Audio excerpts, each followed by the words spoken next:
बिस्मिल्लाहिर्रहमानिर्रहीम।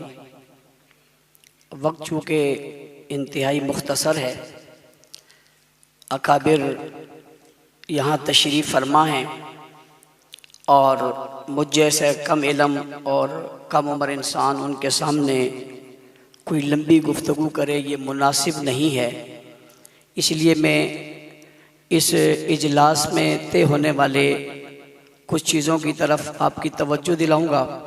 और सबसे पहले मैं अपने मुरब्बी और मोहसिन हज़रत अक़दस हज़रत मौलाना डॉक्टर आदिल ख़ान साहब दामत बरकातुहुल आलिया, जो शेखुल हदीस रईसुल मुहद्दिसीन हज़रत मौलाना सलीमुल्लाह ख़ान साहब रहमतुल्लाहि ताला अलैह के जानशीन हैं, उन्होंने इस मौके पर जिस फरासत और जिस तदब्बुर के साथ अपने हकीकी जानशीन और वारिस होने का सबूत दिया है, आज का ये पूरा इज्तिमा उनको खराज तहसीन पेश करता है, खराज अकीदत पेश करता है। और उनके इस अमल पर जिसने तमाम के तमाम तबकात को जोड़ा और जोड़कर इस मिशन के लिए यानी दिफाए सहाबा के लिए जमा किया, मैं समझता हूँ इसकी जितनी तारीफ़ की जाए कम है।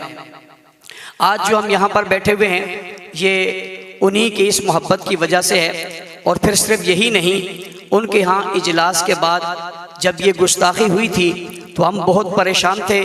ज़ाहिर है हमारा उन्वान है, और मैं ये भी बताता चलूँ ये कोई बताने की बात नहीं है और किसी के सामने रखने की बात भी नहीं। इस उन्वान पर हमारी कितनी मेहनत है और कितनी कुर्बानियाँ हैं ये ढकी छुपी नहीं है।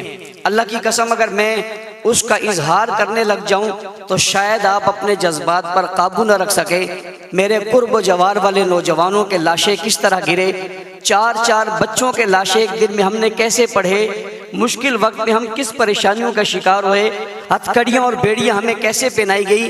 इस मुल्क के अंदर हमें एक तनहा करके यूं कर दिया गया जैसे हम कोई बड़ी गलत बात कर रहे हैं या हम यहाँ पर कोई गलत चीज़ पेश कर रहे हैं। कभी हमें यूं पेश किया गया कि हम बुजुर्गों के मुखालिफ हैं, कभी हमें यूं पेश किया गया कि हम पाकिस्तान के मुखालिफ हैं, कभी हमें यूं पेश किया गया कि शायद ये सारे हालात ही हमारी वजह से हैं। जब हर तरफ से नजरें हमारे ऊपर से उठी और हमारे ऊपर रियासती वो जबर हुआ, वो तशद्दुद हुआ, वो जुल्म हुआ जिसकी मिसालें मैं पेश नहीं कर सकता। 29 साल के बाद एक आदमी जब जेल से बाहर आ रहा हो तो उसके 29 साल की कीमत क्या है इसको आप समझ सकते हैं। और जब 24 साल बाद किसी का लाशा जेल से बाहर आ रहा हो तो उसकी अहमियत क्या है उसको आप समझ सकते हैं। और जब बरसरे रोड हथकड़ियाँ पहने में उसे गोली मार दी जाए तो उसके घराने की कैफियत क्या है वो आप शायद समझ सकते हैं। और आज 6-6 साल और 7-7 साल हो गए, लोग लापता हैं, उनका पता नहीं है। और उनका जुर्म सिर्फ ये है कि उनने साहबा की मदह और तारीफ और दिफा की बात की थी। और ये गुस्ताखी के जो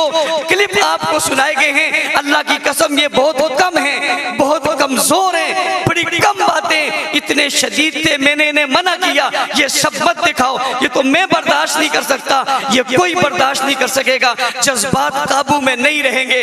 उन लाशों, उन जवानों, उन अकाबिर, उन बुजुर्गों की उस मेहनत में जिन्होंने अपनी जानों के नजराने पेश किए, मैं इस इज्तिमा में आज उन्हें सलाम अकीदत पेश करके उनकी रूहों से कहना चाहता हूँ तुम नाकाम नहीं हुए, तुम कामयाब हुए हो। अल्लाह की कसम ये पहली सफ में बैठे अकाबिर, दारुल उलूम कराची, जामिया बिन नूरिटोन, जामिया फारूकिया, जामिया सिद्दीकिया, जामिया असद उलूम, ये तमाम मदारिस के लोग, ये अकाबिर, ये मशागिर, ये दानिश्वर और ये स्कॉलर यहाँ बैठकर आज ये कह रहे हैं जो बात आपने कही थी वो सच थी, लेकिन ये कुफ्र छुपा हुआ था। आज रोड पर आ गया, चौक पर आ गया, नंगा हो गया।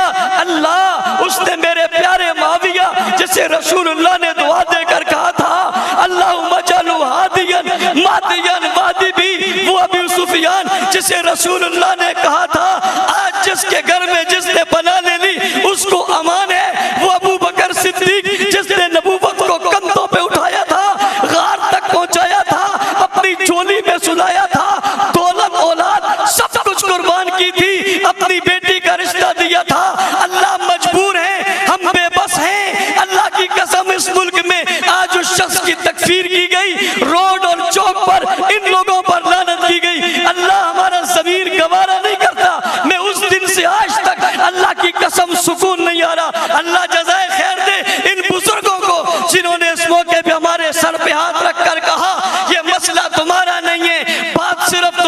नहीं है। और अभी कारी उस्मान सब खूबसूरत बात कह रहे थे, मौलाना जुबैर साहब ने भी बहुत खूबसूरत बात कही है। ये एक जमात का मसला नहीं है, एक तबके का मसला नहीं है। उलमाए किराम, मुफ्तियान उज़्ज़ाम, अकाबरीन मिल्लत, रब्बे ज़ुल जलाल की कसम, ये तहरीक चलाओ, हमें इस तहरीक में नौकर रख लो, गुलाम रख लो, खादिम रख लो। रब्बे ज़ुल जलाल की कसम, मैं तुम्हारे दफ्तर में झाड़ू दूंगा। अल्लाह की कसम, मैं तुम्हारे जूते उठाकर सादत समझूंगा। हमें लीडरी का कोई शौक नहीं है। मैं हजारों लीडरियां सिद्दीक अकबर और माफिया की जूती पे कुर्बान करता हूं। मैं जमात का सदर होने के बावजूद ऐलान कर रहा हूं, हज़रत अक़दस तुम्हारी जूतियों का खादिम हूं, मैं उस पे बैठना चाहता हूं। इस तहरीक में आप आओगे, हम आपके गुलाम बनकर आपके दफ्तरों की सफाई करने को तैयार रहेंगे, लेकिन आपके शाना बशाना रहेंगे। इस जुल्म की बड़ी दास्तानी, इसकी बड़ी तहरीक है। मैं बता नहीं सकता, मैं अपनी बात तो करता नहीं, उन लोगों की बातें यकीन करें। मेरे पास लोगों के फोन आते हैं, मैं जिम्मेदार हूँ। मुझे वो माएँ कहती हैं मेरा बच्चा 6 साल से लापता है, फारूकी साहब बताओ कहाँ है। अल्लाह की कसम मेरे पास जवाब नहीं है। वो रो जाती है, उसकी चीखें निकलती हैं और मुझसे एक दिन कहने लगी, मैं क़यामत के दिन आपसे सवाल करूंगी, मेरा बच्चा लापता है। मेरे घर में सुबह भी शाम भी दिल धड़कते हुए ये बात आती है, काश तब ये खबर आ जाएगी कि वो किसी चौक और चौराहे पे पड़ा हुआ है। मैं आपसे सवाल करूंगी। मैंने कहा अम्मा जी हाथ जोड़ कर कहता हूँ, मैं बेबस हूँ। मैंने हर दरवाजा खटखटवाया, मैंने रोड पर धरने दिए, मैं अकेला तने तनहा इस कराची की सड़कों पर रुलता रहा। मुझे गोलियां मारी गई, मैंने बर्दाश्त कर ली। मेरे ऊपर हमला हुआ, मैंने बर्दाश्त कर लिया। मेरा जिस्म जख्मी हुआ, बर्दाश्त कर लिया। एक वाक़े में 10 लोग शहीद हुए, बर्दाश्त कर लिया। कई जख्मी हुए, बर्दाश्त कर लिया।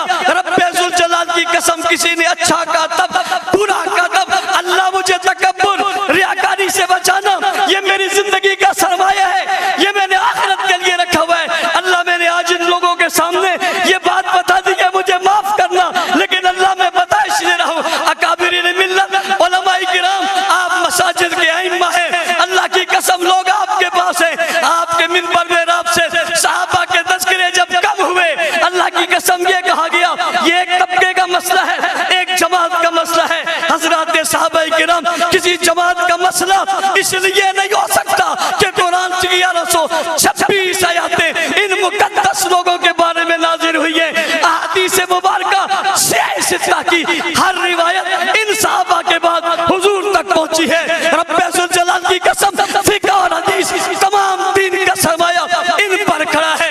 और गौर कीजिए इन सहाबा पर तनकीद क्यों हो रही है। आपने देख लिया वो तो अल्लाह को भी नहीं छोड़ते, रसूल अल्लाह को भी नहीं छोड़ते, लेकिन निशाना सहाबा को इसलिए बनाया कि इस्लाम की इमारत सहाबा पर खड़ी है और वो ये इमारत गिराना चाहते हैं। याद रखना, इमारत गिराने वालों कुछ इमारत के चौकीदार भी हुआ करते हैं। मैं आज बरबला कहता हूँ, हम ठेकेदार नहीं है, अल्लाह की कसम हम लीडर और ठेकेदार नहीं है, हम सहाबा की उस इमारत के चौकीदार हैं। और ये मानना पड़ेगा, मार हमेशा चौकीदारी खाता है, मार ठेकेदार नहीं खाता। हम चौकीदार बन के खड़े उस इमारत को गिराना चाहते हैं, हम उस इमारत को बचाना चाहते हैं। आज बरेली मकतबा फिक्र के मेरे दोस्त यहाँ मौजूद, अहले हदीस मकतबा फिक्र के लोग यहाँ मौजूद, जमीयत उलमा इस्लाम सिंध, जमीयत उलमा इस्लाम फा, तंजीमात मदारिस दीनिया, अशातुत तौहीद व सुन्ना, दीगर तमाम जमातें खत्म नबूवत की यहाँ मौजूद है। आज इन्होंने हमें सहारा दिया। मैं इनके तवस्सुत से कहना चाहता हूँ, हज़रत अकाबिर आपने एतमाद किया है, अल्लाह की कसम पहले भी कुर्बानियाँ दी थी, उससे बढ़कर देने को तैयार है। आपके साए के तले हम निकलने को तैयार है, चाहे जो हो जाए हम सह लेंगे। अल्लाह की कसम आपको मायूस नहीं करेंगे। और अगली बात अरबाब इख्तिदार से, जब ये गुस्ताखी हुई, शहर कराची में यह खबर फैली, उस वक्त हुजूम कंट्रोल नहीं हो सकता था, हमने कंट्रोल किया। इस मुल्क की और कराची की इस बदअमनी को हमने बचाया। इन अकाबिर की वजह से वो बची है। और जनाब इज्जत महब, अगर दूसरे दिन तिब्बत सेंटर पर हम जमा हो जाते तो वो तिब्बत सेंटर से लेकर बिन्नौरी टाउन तक ये वहीं नहीं रहना था, ये कहीं भी जा सकता था। हमने इस दुख को, और अल्लाह की कसम हमारे माँ बाप, औलाद, खानदान, माल दौलत सब कुछ लुट जाए, शायद इतनी तकलीफ न होती जितनी बरसरे मैदान हुकूमत की सरबराही में, उनकी हिफाजती हिसार में, इन मुकद्दस हस्तियों पर जो हमें तकलीफ हुई है। मैं रब्बे जुल जलाल की कसम खा के कहता हूँ, सब कुछ लुट जाए, इस पर इतना अफसोस नहीं जितना इस पर अफसोस था। लेकिन हमने एक बार फिर अपने जख्मों और इनके जख्मों पर मरहम रखने के लिए हमने कोई ऐसा इक़दाम नहीं उठाया जिससे हमारे मदारिस, हमारे अकाबिर पर कोई बात आती। हम फिर अकाबिर के पास गए, ये कुछ हो गया है, हमें क्या करना चाहिए? अल्लाह जज़ाए खैर दे हजरत डॉक्टर साहब को, ये शेख साहब के मेरे मुरब्बी और पीर हजरत शेख साहब के फर्जंद थे, मेरे उस्ताद मोहतरम है। इनका घबराना नहीं,